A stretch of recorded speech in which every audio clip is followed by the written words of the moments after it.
भजन का मन तो है नहीं, और इसमें भी तुम्हारे नेता लोगों को पता नहीं कौन सी नाश्ते की भूख की लग गई है कि भागने लगे। देखिए इनके हाल, ये कहाँ जा रहे हैं,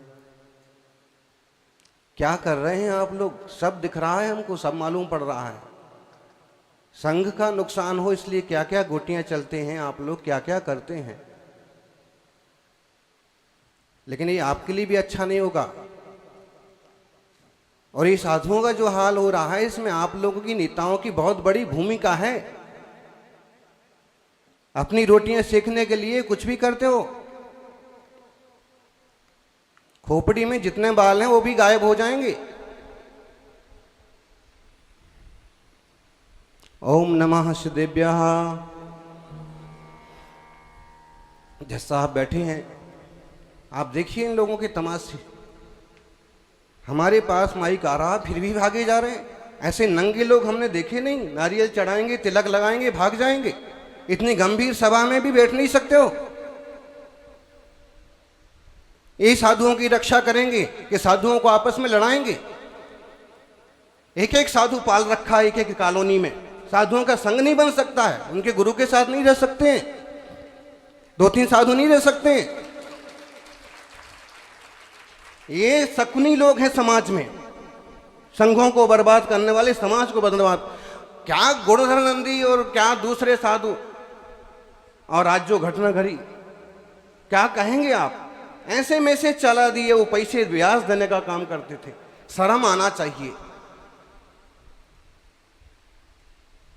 सिर्फ हम बड़े कहलाएं इसलिए ऐसी घटना घटने के बाद भी हमारे यहां भी ऐसे मैसेज फॉरवर्ड करने वाले आपको मिल जाएंगे। हुआ क्या है उस बात पर गौर कीजिए। एक पीछे कमंडलधारी साधु के टुकड़े टुकड़े कर दिए गए। हम उससे साधु नहीं मानेंगे। हम, तुम क्या नहीं मानोगे, तुम्हारी क्या औकात है। आज इतना संतवाद, पंथवाद, इतना अहंकार कि साधु हमारे इशारे पर चलना चाहिए। हमको भी यहां अपने इशारों पर चलाने की कोशिश की जाती है। तुम नहीं आते, मत आओ। तुम्हारे नहीं आने से हमारी आत्मा का कुछ कम नहीं हो जाएगा। हमें कोई ना कोई मिल जाएगा कि हमारी साधना में सहयोगी बनेगा। लेकिन इस तरह का गंदा माहौल बनाना और इतनी नेतागिरी झाड़ना नरक का कारण बनेगा। मंदिरों मंदिरों में झगड़े, ट्रस्टी में झगड़े, क्या बात कहें।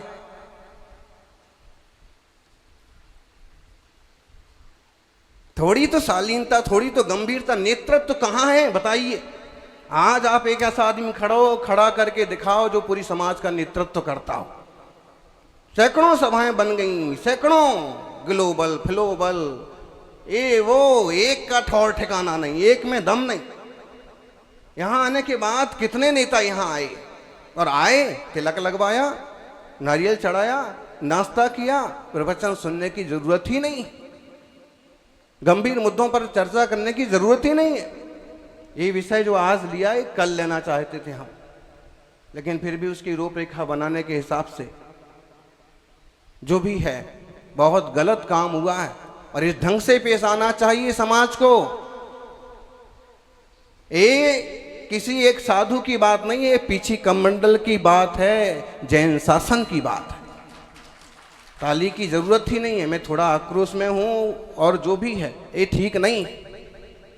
जिस ढंग से साधुओं के साथ खेल करते हैं आजकल, शुरुआत में ही वो कह रहे थे कि समाज साधु को नहीं संभालती तो उनको अपना मठ बना के रहना पड़ता है, गिरी बना के रहना पड़ता है।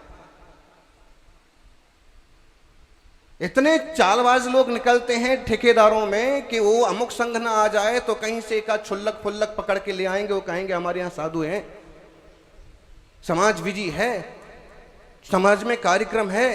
हमारा हाल वो कहे, तुमसे तुम्हारे साधुओं की सेवा नहीं होती है। कहां से आएंगे लोग सेवा करने के लिए, स्वर्ग से आएंगे क्या। और हमारा संघ हो तो स्वर्ग से भी आ जाते हैं सेवा करने वाले। लेकिन आम साधुओं का क्या होगा, सामान्य साधुओं का क्या होगा। समाज वालों थोड़ा जागो, नेतागिरी को आग लगाओ। तुमसे पड़गान नहीं होता है, तुमसे आहार नहीं दिया जाता है। कई ऐसे व्यसनी निकलेंगे कि जिनको बोतल चाय बिना चैन नहीं पड़ता है, और नेतागिरी झाड़ते फिरते। ध्यान रखिए, अपनी औकात में रहिए। श्रावक श्रावक होता है, मुनि मुनि होता है। माना कि किसी के जीवन में कोई शिथिलाचार आ गया, कोई कमियां आ गई, लेकिन जब इस तरह की घटना घटती है तो कमियों पर गौर नहीं होता है, गौर इस बात पर होता है कि पीछे कमंडल के साथ एक बहुत बड़ी दुर्घटना घटी। आज तक के इतिहास में आप बताइए, वो 2-3 छोरियों के अलावा जो किसी आशिक के चक्कर में पड़ गई और टुकड़े टुकड़े हो गए, किसी साधु नाम के व्यक्ति के साथ आज तक दुनिया के किसी कोने में ऐसा किस्सा हुआ है? फिर इतना बड़ा जुल्म जैन समाज के साथ कैसे हो गया, जैन साधु के साथ? और अभी भी आपके कान पर जू नहीं रेंग रही। कितने ठेकेदार हैं यहां बताइए? क्या पूछते हो? 1 किलोमीटर के एरिया में 500 घर होंगे, 10 कॉलोनियां होंगी। मुनियों का पड़गाहन कितने घरों में हो रहा है? हमसे आएंगे, महाराज पहचाना? तुम्हारे जैसे कीड़े तो सड़कों पर बहुत मिलते हैं, किस किस को पहचानेंगे? तुम्हारा क्या योगदान है? संघ के लिए तुमने क्या किया है? साधुओं के लिए क्या किया है जो तुम्हें पहचाना? इस तरह से आक्रोश पैदा करना ठीक नहीं है। साधुओं की सेवा करना सीखिए। 50 साधु हैं तो 50 घरों तक, 70 घरों तक, 100 घरों तक पहुंचना चाहिए। यही बागड़ होता, बुंदेलखंड होता, तो तुम्हें एक ब्रह्मचारी के भी आहार कराने के लाले पड़ते। लेकिन तुम्हारे हाल देख लो, बाहुबली दूर नहीं है, सूरजमल दूर नहीं है। अपनी अपनी ठेकेदारी है, अपना अपना अहंकार है, अपने अपना प्रमाद है, आलस है, नेतागिरी है। करके दिखाइए ताकि हम कहीं जाएं तो कहें कि दिल्ली में भी जिंदा लोग रहते हैं। अभी तक तो यही सुनने को मिला है कि बस भोग भूमियां लोग हैं। अब उन भोग भूमिया में जो थोड़े से धर्मात्मा हैं, उन सबों को बहुत सारा आशीर्वाद। देखिए, हर हाल में, हर समय धर्म की सेवा के लिए जो तत्पर है। सज्जनों, अभी जो 3 वक्ता बोले, चूंकि जज साहब भी बैठे हुए हैं और कई सारे ऐसे लोग हैं जो अपनी बातें रख सकते हैं, लेकिन जो बातें कही हैं मार्के की बातें कही। केंद्र क्यों नहीं समझ रहा है? हमारे साथ खेल हो रहा है। जैन समाज के साथ जो पहले हुआ इतिहास में खत्म करने वाला खेल, वैसा कोई खेल चल रहा है। अभी तक कोई नेता का ट्वीट क्यों नहीं आया? आपको महाराज जी समय सार की कल बात कर रहे थे, शांति की बात कर रहे थे, आज ऐसा क्यों कर रहे? आपके सामने आपके भाई का कत्ल हो जाए, आप शांति दिखाओ। साधु को साधु नहीं समझते हैं ढेरों लोग। यहां इतना जहर है पंथवाद का कि दूसरे साधु को साधु नहीं समझते। उनके संग का अच्छा वो गिरी वाले, धाम वाले गिरी वाले। कौन नहीं है धाम वाला, गिरी वाला? किसका नहीं है किसी तीर्थ पर कब्जा? कुछ लोगों के तो ऐसे क्षेत्र घिरे हुए हैं कि वहां दूसरा घुसता है, साधु भी घुसे, उसको आहार मुश्किल होता। फिर ऐसी उंगलियां उठाएंगे, इस तरह से करेंगे तो कोई ये पंचम काल का अंत नहीं आ गया है कि धर्म नष्ट हो जाएगा। लेकिन आजकल साधु नामधारी, ठेकेदार नाम के लोग, नेता लोग सिर भिड़ाने का और नारद का, असुर कुमार का काम कर रहे हैं। आप महाराज जी बहुत कठिन बोल रहे हैं, कठोर बोल रहे हैं। हमें कोई फिक्र नहीं है। हमारे गुरु के साथ ऐसा होता था कि जब वो कोई विषय लेते थे कि आदि सागर का कि किसी तरह का, तो उनके लिए चौके बंद हो जाते थे और हमारे लिए भी हो जाएंगे तो हम में कोई फर्क नहीं पड़ता। वो इतना बड़ा आशीर्वाद देके गए हैं कि हम घोर जंगल में बैठ जाएंगे तो अभी 2500 परिवार लगे। हमें इसकी कोई फिक्र नहीं और हम बोलते भी नहीं कठोर और गलत।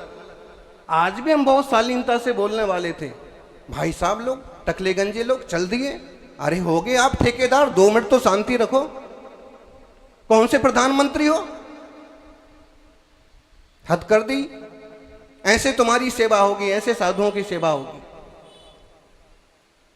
इतना विनम्रता नहीं आके लोगों में कि शांति से बैठे। सबकी बात नहीं कर रहा हूं, कुछ लोग हैं दिन रात सेवा करने वाले, लेकिन ऐसे अकड़ू। विषयांतर पूरा हो गया। आप इतना समझ लीजिए कि जो कुछ समाज के साथ हो रहा है, चंद्रपुरी का एक चैप्टर हमको पढ़ने को मिला, सुनाया गया कि चंद्रपुरी के लिए वहाँ के जैन मंदिरों के आसपास तीर्थ का विकास हो, इसलिए गंगा का तट जो है वहाँ पर, जो चंद्रपुरी गए हैं उनको पता है कि आपके टूटे फूटे पुराने जैसे एक सामान्य से मंदिर हैं, लेकिन है तो हमारे प्रभु की जन्मभूमि, इसलिए वो हमारी धूली भी वहां की बंदनी है। सरकार ने एक प्रोजेक्ट बनाया, प्रोजेक्ट में आ भी गया और एट ए टाइम शिलान्यास के समय उस प्रोजेक्ट को कैंसिल किया गया। लिखा है सीएम से मीटिंग के बाद, लेकिन सीएम से मीटिंग के बाद हुआ कि पीएम से मीटिंग के बाद हुआ, कि क्यों हुआ, इसका जवाब किसके पास है? गौर करना होगा। चल संपत्ति सुरक्षित नहीं है, अचल संपत्ति सुरक्षित नहीं है, चल तीर्थ सुरक्षित नहीं है, अचल तीर्थ सुरक्षित नहीं है। राजस्थान में राजस्थान जैन सभा और वहां के ठेकेदारों को हम आगे करके आए थे। वहां के जिम्मेदार कुछ युवा जुड़े थे कि हम ये काम कर सकते हैं, हमें बस संस्था का किसी का सपोर्ट होना। आज तक वो जैन बोर्ड गठित नहीं करवा पाए। हम क्या बोलेंगे? बुराई बोलेंगे? सिर्फ अपनी रोटियां सेकते, अपने पद प्रतिष्ठा बनी रहे, महाराज लोग नाम लेते रहे। हमसे बहुत लोग चिढ़े हुए हैं। आप देख रहे जब से यहाँ आए हैं 4 नेता भी आए आपकी समाज के हैं। यहाँ 100 नेता नाम वाले, उनको पता है कि इनके पास जाएंगे तो ना बात करेंगे, ना आशीर्वाद मिलना है, ना फोटो खींचना है, ना अखबार में आना है। लेकिन ध्यान रखना, हम अपने पर आएंगे तो एक एक की बाट लगा देंगे, एक एक का दिमाग ठिकाने आ जाएगा। इतनी जिम्मेदारी नहीं है, तुम इतने लापरवाह लोग हो, तुम्हें सिर्फ नेतागिरी, नाक और मंच ही दिखता है। कभी अपने समाज के पक्ष में बोलो, अपने साधु के पक्ष में खड़े होकर देखो। उथली राजनीति, उछला धर्म ध्यान, उथला नेतागिरी, इससे क्या होगा? गहरे लोग चाहिए, गहरे, जो जिन धर्म के लिए मरने को भी तैयार हो। गिरनार की बात करते हैं, वहां उनके 10 मुस्टंडे बैठे रहते हैं, हम मरने कटने को तैयार हैं। तुम्हारा एक आदमी खड़ा करके दिखाओ। फैसला कर दिया कोर्ट ने, जैनों की संपत्ति, जैनों का पहाड़, आप उस पर एक्शन करके दिखाओ। पुलिस आती है, उनके ही पक्ष में खड़ी हो जाती है, वो सब वही तो हैं। थोड़ा समझदारी से पेश आइए, एकजुटता से पेश आइए, गुरुजनों का विनय करना सीखिए। और ये नारदगिरी करना, संघों को तोड़ना, एक एक साधुओं के चतुर्मास अलग अलग करवाना, ये बंद कीजिए। उन साधुओं को समझाइए, कोई तो गुरु होंगे, कोई तो बड़े साधु होंगे। आजकल साधुओं में भी ऐसी अकड़ पैदा हो गई कि हल्दी की गांठ लेकर के चूहा भी पंसारी बन गया। कहीं से आचार्य पद, उपाध्याय पद कवाड़ लिया और परंपरागत बड़े आचार्यों का भी विनय करने का कोई ढंग नहीं। उन्हें चिंता ही नहीं है, 4-6 ठेकेदार उनके हाथ में हैं। ये बड़े महाराज क्या एक्शन करेंगे? बल्कि इन्हीं का हम चाहें तो इनका झंडा उखाड़ दें, हम तो यहाँ जमे हुए हैं, ये तो कल के आए। इस तरह का जो माहौल बन रहा है श्रावकों में, उस श्रावकों के कारण से साधुओं में, ठीक नहीं है।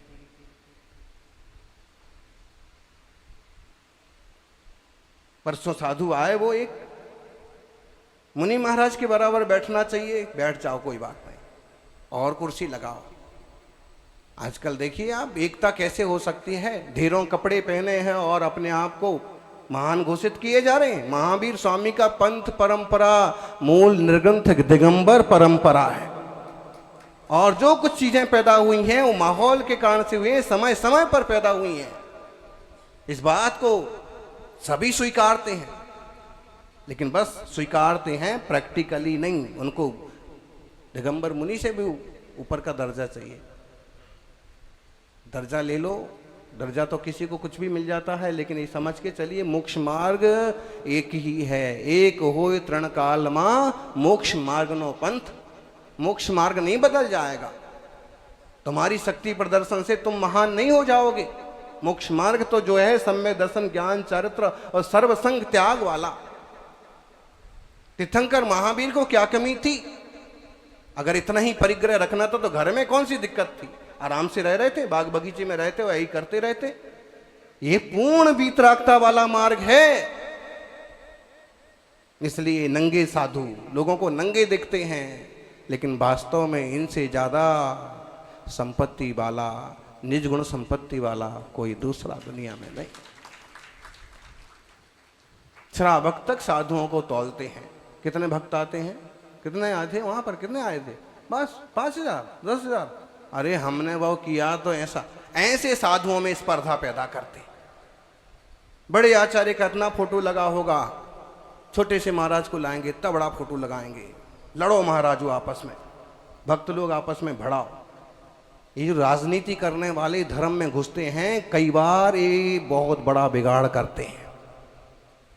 समझदारी से काम करें तो समाज को एक बहुत बड़े मुकाम पर ले जाएं, और अगर बेवकूफी पर उतर आए तो समाज का बाट लगा दें।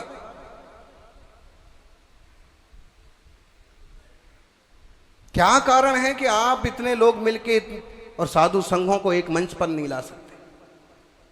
कोशिश भी की जाए तो एक दूसरे के काम भरने वाले हो जाते हैं, एक दूसरे को समझाएंगे। आप भी बहुत बड़े महाराज हैं, आपका प्रभाव है।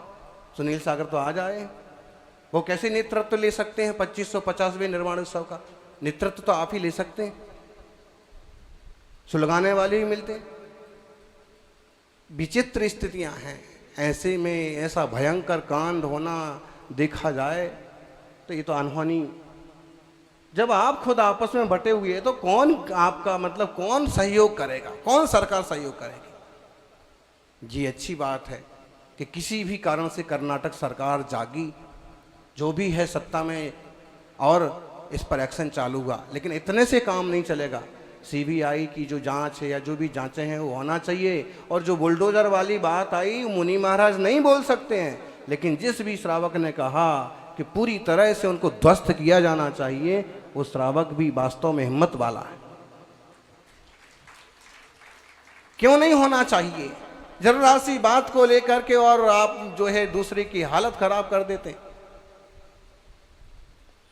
तो चंद्रपुरी वाली बात हुई, वो प्रोग्राम का विकास का प्रोजेक्ट कैंसिल हुआ। क्यों हुआ उसकी जानकारी नहीं है। अयोध्या में इतना विकास चल रहा है, तीर्थंकरों की भूमियों को क्यों नहीं लिया जा सकता है? क्यों नहीं उस पर गौर किया जा सकता है? चिंतन की बात है। कर्नाटक का गुंडप्पा, हमने एक प्रसंग सुना था, कितना सही है कितना गलत है। कर्नाटक में कहां पर एक जैन की जमीन थी, जैन मंदिर की, वहां जैन नहीं थे, जैन समाज नहीं था, वो मुसलमानों को दे दी सरकार ने। उस समय दूसरी सरकार थी। वो पुराना प्रसंग है, 3 साल पहले किसी ने हमको रास्ते चलते फिरते सुनाया था। हैं इनको इनसे मिलिएगा, इनसे मिलेगा पूरा विषय। तो ये स्थिति है कि हमारी चीजें, हमारा मंदिर, हमारी मूर्ति रखी हुई है, तुमने सामने से जरा सा लीपा पोती की, लाल कलर लगाया कि मंदिर तुम्हारा।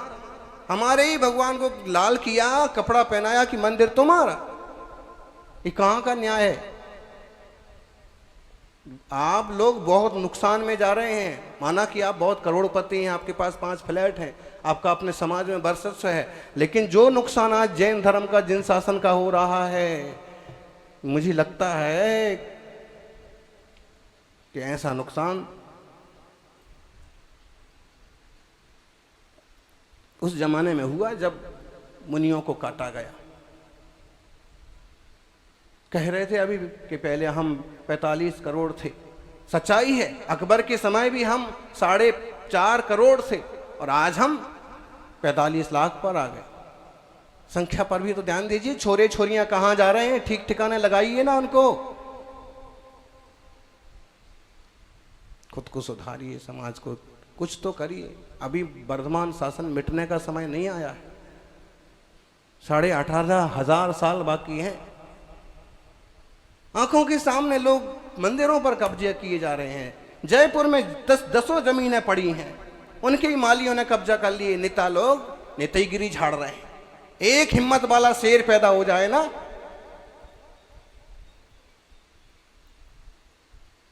लेकिन बोलने की हिम्मत नहीं। हथियार उठाने की तो बात हम तो क्या बोलेंगे, लेकिन सुरक्षा करना पड़ेगी। नपुंसक बने रहने से कुछ नहीं। आपस में कैसे दादागिरी दिखाते हैं? यहाँ पंथवादी जहरीले सांपों को देखो, एक दूसरे पर ऐसे चढ़ बैठेंगे और ऐसे दिखाएंगे कि जैसे इनसे बड़ा कोई और है ही नहीं। जरा गिरनार जी में ऐसा तुम्हारा रोल दिखा के आओ तो जाने कि किसी माँ का दूध पिया है तुमने। जब मंदिर पर कोई एक्शन होता है, तुम्हारे जैनी श्रावक की दुकान पर कोई कब्जा करता है, हफ्ता मांगता है, जैनी के यहाँ से छोरी छोरा इधर उधर हो जाते, तब आपकी दिखाओ ये दादागिरी। इसी है वृत्ति तो मालूम पड़े तुम्हारे गुर्दों में दम है। आपस में कुत्ते की तरह लड़ेंगे। कुछ लेना नहीं देना नहीं। आज जो टीम काम कर रही है, पुरानी टीम को उससे क्या दुश्मनी है? उसको करने दो मंदिर का काम, अगली बार फिर तुम कर लेना, अगली बार तुम फिर कर लेना। आज मंदिर मिटने वाला थोड़ी है 5 साल बाद, मिलजुल के नहीं रहेंगे। ये जो ये गंदी राजनीति है ना, मंदिरों के साथ, धर्म के साथ, गुरुओं के साथ, ये आपको लील जाएगी। और आपको लील जाए तो कोई फर्क नहीं पड़ता, जिन शासन की ये मंगलमय निर्मल धारा खत्म नहीं होना चाहिए।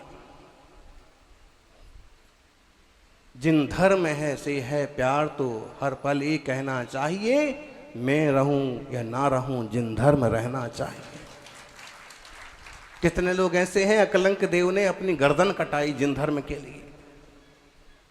मरने का शौक नहीं था, समय सार के वो भी ज्ञाता थे, उन्हें भी पता था आत्मा और शरीर क्या होता है, लेकिन जब व्यवहार की बात आती है तो किस ढंग से एक्शन करना पड़ता। आज कुछ लोग तो मुनि विरोधी नाम से फेमस हैं, उन्हें तो मुनि के लिए कुछ बोलने की जरूरत ही नहीं है। हमारे यहाँ भी मुनियों के लिए बटे हुए रहने वाले लोग ढेरों हैं। भाई मुनि मुनि हैं, और जो मोक्ष मार्ग की साधना कर रहे हैं वो सब के सब साधक वंदनीय हैं, परमेष्ठी हैं। ये उनका विषय है कि उनके गुणों में कितनी कमी आई है, कि वो किस तरह से एक्शन कर रहे हैं। उनका फल वो भोगेंगे।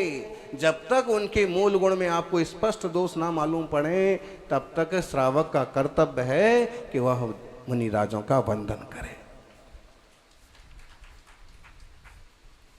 गांजा सुल्फा पीने वाले लोगों को दुनिया नमस्कार करती है, और यहाँ दिगंबर मुनि केसलोंज करते हैं, कठिन तपस्या करते हैं, तो भी ऐसे लोग पैदा हो गए, उन पर भी उंगली उठाते। क्या महावीर स्वामी ऐसे ही नहीं थे? क्या कुंदकुंद स्वामी ऐसे दिगंबर नहीं थे, केसलोंज नहीं करते थे? तुम्हें क्या कमियां दिख रही हैं? कहीं प्रैक्टिकली कोई कमी दिखे तो भले उसे अस्वीकार कर दो, लेकिन जो निरंतर तप रहे हैं, आत्म ध्यान को समझ रहे हैं, तत्वज्ञानी हैं, उनके साथ भी तुम खेल किए जा रहे हो। बस पंथ का पोषण करना, ज्ञानी पंथों से कुछ नहीं होगा। जब भी कल्याण होगा तो पथ से होगा। महावीर भगवान ने हमें पथ दिया था, हमने पंथ बना दिया। जो भी है वो एक बड़ी बुरी घटना है। विचार कीजिए, कदाचित ना हो किसी के साथ, लेकिन अगर किसी के साथ ऐसा, आप में से किसी के साथ